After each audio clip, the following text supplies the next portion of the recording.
മുണ്ടക്കൈ ചൂരൽമല ദുരന്തത്തിൽ പുനരധിവാസ പട്ടികയിൽ നിന്ന് പുറത്തായവരെ പരിഗണിക്കാൻ സർക്കാർ. സംയുക്ത പരിശോധനാ സംഘം പ്രദേശത്ത് പരിശോധന ആരംഭിച്ചു. സംഘം എത്തിയതോടെ വീണ്ടും പ്രതീക്ഷയിലാണ് ദുരന്തബാധിതർ. പട്ടികയിൽ പരിഗണിക്കാത്തവരുടെ ദുരവസ്ഥ മീഡിയ വൺ റിപ്പോർട്ട് ചെയ്തിരുന്നു. Media one impact.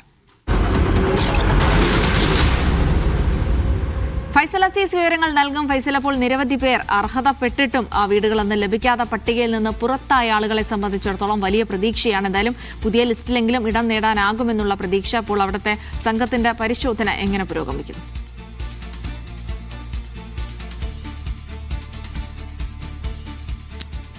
ജിൽസി, ഇന്നലെയാണ് ഈ സംഘം എത്തിയത്. സംഘം 4 ദിവസം ഇവിടെ പരിശോധന നടത്തും. അതായത് ഈ ദുരന്തബാധിതരെ നേരിൽ കാണും.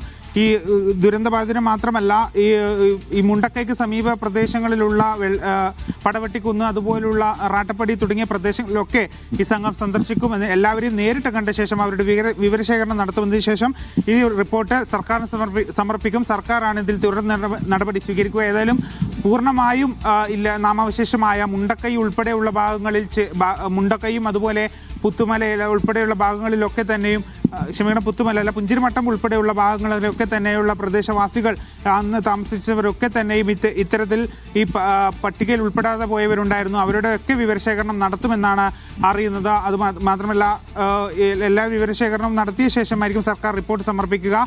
അതായത് സംസ്ഥാന ദുരന്ത നിവാരണ വകുപ്പിലെ ഉദ്യോഗസ്ഥർ, അതുപോലെ പഞ്ചായത്ത് ഉദ്യോഗസ്ഥർ, വില്ലേജ് ഓഫീസർമാർ, വെള്ളരിമല വില്ലേജ് ഓഫീസർമാർ, മേപ്പാട് പഞ്ചായത്ത് ഉദ്യോഗസ്ഥർ തുടങ്ങിയവരാണ് ഈ സംയുക്ത പരിശോധന നടത്തുന്നത്. അതിനുശേഷം സർക്കാരിലേക്ക് റിപ്പോർട്ട് സമർപ്പിക്കുകയും ചെയ്യും. ഏതായാലും ഇതിപ്പോൾ വലിയൊരു ആശ്വാസമായി തന്നെ, ലിസ്റ്റിന് പുറത്തായവർക്ക് വലിയൊരു ആശ്വാസമായി തന്നെ മാറിയ ഒരു സാഹചര്യമാണ് നിലവിലുള്ളത്. നമ്മൾ ഈ സംഭവം, അതായത് ഈ സംഭവം ഈ 2ാം വർഷം, ദുരന്തമുണ്ടായ 2ാം വർഷമാണ് ഈ സംഭവം റിപ്പോർട്ട് ചെയ്യുന്നത്. വലിയ രീതിയിലുള്ള അവരുടെ പ്രതിസന്ധി, അവരുടെ ദുരവസ്ഥ അവർ വ്യക്തമാക്കുകയും ചെയ്തിട്ടുണ്ടായിരുന്നു.